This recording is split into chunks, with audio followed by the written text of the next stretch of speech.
UP TET paper 2 के लिए बाल विकास के 30 महत्वपूर्ण प्रश्नों को देखेंगे। 2013 में बाल विकास के जो प्रश्न पूछे गए थे उन सभी प्रश्नों को सॉल्व करेंगे। आप लोग इस क्लास को पूरा ध्यान से देखिए और सभी प्रश्नों का उत्तर बताने का प्रयास कीजिए। लास्ट में अपना स्कोर जरूर बताइए कि 30 में आपका कितना स्कोर सही होता है। प्रीवियस ईयर के बहुत से प्रश्न रिपीट होते हैं, तो आप लोग इस क्लास को अच्छे से देखिए। पहला प्रश्न आप सभी के सामने है, निम्नलिखित में से स्मरण करने की कौन सी विधि है? ऑप्शन है मिश्रित विधि, विचार साहचर्य विधि। देखिए दोस्तों, स्मरण करने की कई विधियां हैं। एक है आपका मिश्रित विधि, दूसरा है विचार साहचर्य विधि, इसके साथ में प्रगतिशील विधि भी है, पूर्ण विधि है, साथ में सक्रिय विधि है, आदि है। तो यहाँ पर मिश्रित विधि, विचार साहचर्य विधि दोनों सही है, तो यहाँ पर ए और बी दोनों आपका राइट आंसर हो जाएगा। पावलोव ने सीखने के अनुबंधन प्रक्रिया सिद्धांत का प्रतिपादन पर प्रयोग करके किया था। किस पर प्रयोग किया था?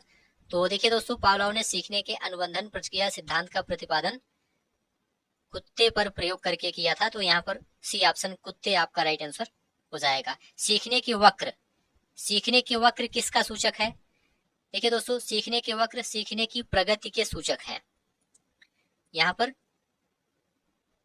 पहला ऑप्शन राइट आंसर हो जाएगा, सीखने की प्रगति के सूचक हैं।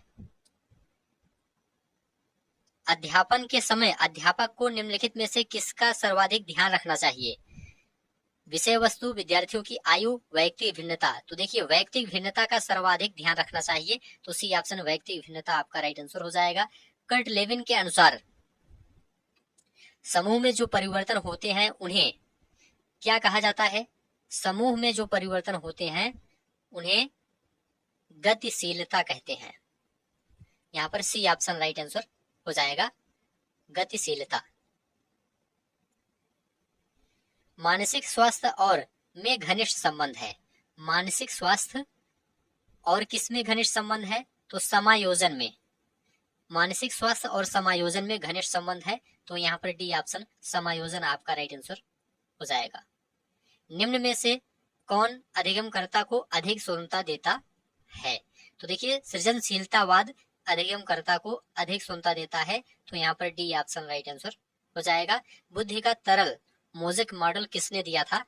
तो कैटल ने दिया था, याद रखिएगा। बुद्धि का तरल मोज़ेक मॉडल कैटल ने दिया था, तो पहला ऑप्शन राइट आंसर हो जाएगा। निम्न में से कौन सा लक्षण किसी मापक उपकरण के लिए सर्वाधिक वांछनीय है? तो देखिए दोस्तों, वैधता। सर्वाधिक वांछनीय क्या है? वैधता। यहाँ पर बी ऑप्शन वैधता आपका राइट आंसर हो जाएगा। थर्स्टन तथा लिकर्ट निम्न में किसके मापन से संबंधित है? तो ये दोस्तों अभिवृत्ति के मापन से संबंधित है, तो बी ऑप्शन आपका राइट आंसर हो जाएगा। उत्सुकता परीक्षण निम्न में किसका घटक है? उत्सुकता परीक्षण निम्न में किसका घटक है? तो सृजनात्मकता का घटक है। उत्सुकता परीक्षण सृजनात्मकता का घटक है, पहला ऑप्शन राइट आंसर हो जाएगा। निम्न में कौन सृजनात्मकता से संबंधित नहीं है? मौलिकता है, प्रवाह है, उपयोगिता है। मितव्ययिता ये सृजनात्मकता से संबंधित नहीं है, तो सी ऑप्शन राइट आंसर हो जाएगा। गहने निम्न में किससे संबंधित है? गहने निम्न में किससे संबंधित है? तो अधिगम के श्रेणी क्रम से संबंधित है। अधिगम के श्रेणी क्रम से संबंधित है, तो पहला ऑप्शन आपका राइट आंसर हो जाएगा। बुद्धि लब्धि के संबंध में क्या सत्य है? बुद्धि लब्धि के संबंध में बौद्धिक आयु से व्युत्क्रमी संबंधित, कालानुक्रमिक आयु से प्रत्यक्षता संबंधित, कालानुक्रमिक आयु से व्युत्क्रमी संबंधित। तो देखिए, कालानुक्रमिक आयु से व्युत्क्रमी संबंधित, सी ऑप्शन आपका सत्य है। बुद्धिलब्ध कालानुक्रमित आयु से व्युत्क्रमी संबंधित है, तो सी ऑप्शन आपका राइट आंसर हो जाएगा। 16 पीएफ का प्रयोग किसके मापन हेतु किया जाता है? देखिए, 16 पीएफ का प्रयोग व्यक्तित्व के मापन के लिए किया जाता है, तो यहाँ पर व्यक्तित्व, सी ऑप्शन राइट आंसर हो जाएगा। चेस तथा कार्ड को निम्न में किसमें वर्गीकृत किया जा सकता है? देखिए, चेस तथा कार्ड को बौद्धिक खेल के अंतर्गत वर्गीकृत किया जा सकता है, तो बी ऑप्शन राइट आंसर हो जाएगा। बच्चे के संज्ञानात्मक विकास हेतु उत्तम स्थान क्या है? बच्चे के संज्ञानात्मक विकास के बारे में यहाँ पर पूछा गया है, तो विद्यालय एवं कक्षा का वातावरण आपका राइट आंसर हो जाएगा, डी ऑप्शन। अप्रेरणा के स्रोत कौन कौन से हैं? अप्रेरणा के स्रोत कौन कौन से हैं? तो देखिए, आवश्यकता ये अप्रेरणा के स्रोत है। अप्रेरणा का मूल स्रोत क्या है? आवश्यकता है, तो आवश्यकता आपका राइट आंसर हो जाएगा। व्यवहार में होने वाले अस्थायी परिवर्तन जो अभ्यास के कारण होते हैं को कहा जाता है, क्या कहा जाता है? सीखना कहा जाता है। व्यवहार में होने वाले अस्थायी परिवर्तन जो अभ्यास के कारण होते हैं, इसे सीखना कहा जाता है। निम्न में से कौन सा कारक स्मृति से संबंधित नहीं है? देखिए दोस्तों, पहचान, धारण, पुनः स्मरण है। अनुभूति ये स्मृति से संबंधित नहीं है। ठीक है, यहाँ पर डी ऑप्शन राइट आंसर हो जाएगा, अनुभूति। मैस्लो के अप्रेरणा सिद्धांत को कहा जाता है, क्या कहा जाता है? देखिए दोस्तों, आवश्यकता का सिद्धांत कहा जाता है, तो पहला ऑप्शन राइट आंसर हो जाएगा। प्रधानाध्यापक या वरिष्ठ शिक्षक के लिए विद्यालय में कौन सी नेतृत्व शैली बेहतर है? तो देखिए, प्रजातांत्रिक नेतृत्व शैली सबसे बेहतर है, तो प्रजातांत्रिक नेतृत्व शैली आपका राइट आंसर हो जाएगा। मानसिक स्वास्थ्य के नियमों को खोजना और उन्हें बनाए रखना अध्ययन का केंद्र बिंदु है। देखिए दोस्तों, मानसिक स्वास्थ्य विज्ञान के अर्थ को स्पष्ट करते हुए मनोवैज्ञानिक ड्रेवर ने कहा है कि मानसिक स्वास्थ्य के नियमों को खोजना और उन्हें बनाए रखना अध्ययन का केंद्र बिंदु है, तो यहाँ पर ड्रेवर आपका राइट आंसर हो जाएगा। विकास के किस काल को अत्यधिक दबाव और तनाव का काल कहा गया है?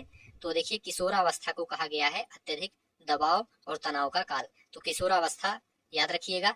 अवृत्ति संप्रत्यय है, अवृत्ति संप्रत्यय है, संज्ञान परक, क्रिया परक, संवेगात्मक, तो उपयुक्त सभी है, यहाँ पर डी ऑप्शन राइट आंसर हो जाएगा, उपयुक्त सभी।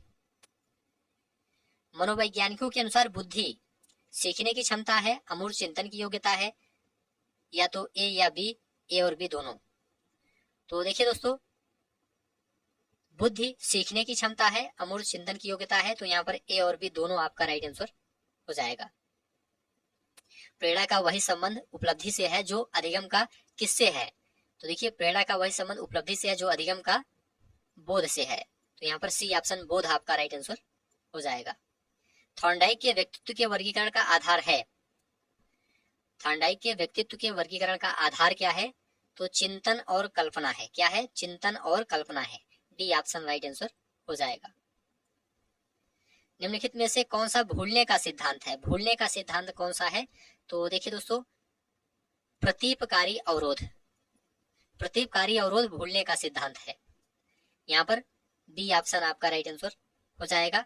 निम्नलिखित में से मानसिक विकार के लक्षणों को सभी दर्शाते हैं सिवाय, निम्नलिखित में से मानसिक विकार के लक्षणों को सभी दर्शाते हैं सिवाय किसके? सिवाय, सिवाय संबंध के।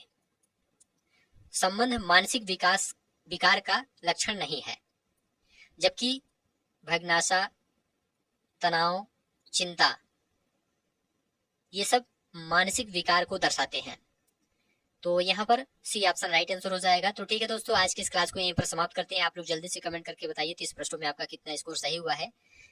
ऐसे ही प्रश्न यूपी टेट एग्जाम में पूछे जाते हैं। उम्मीद है यह क्लास आपको अच्छा लगा तो चैनल को सब्सक्राइब कीजिए, दोस्तों शेयर कीजिए और कमेंट में लिखकर जरूर बताइए।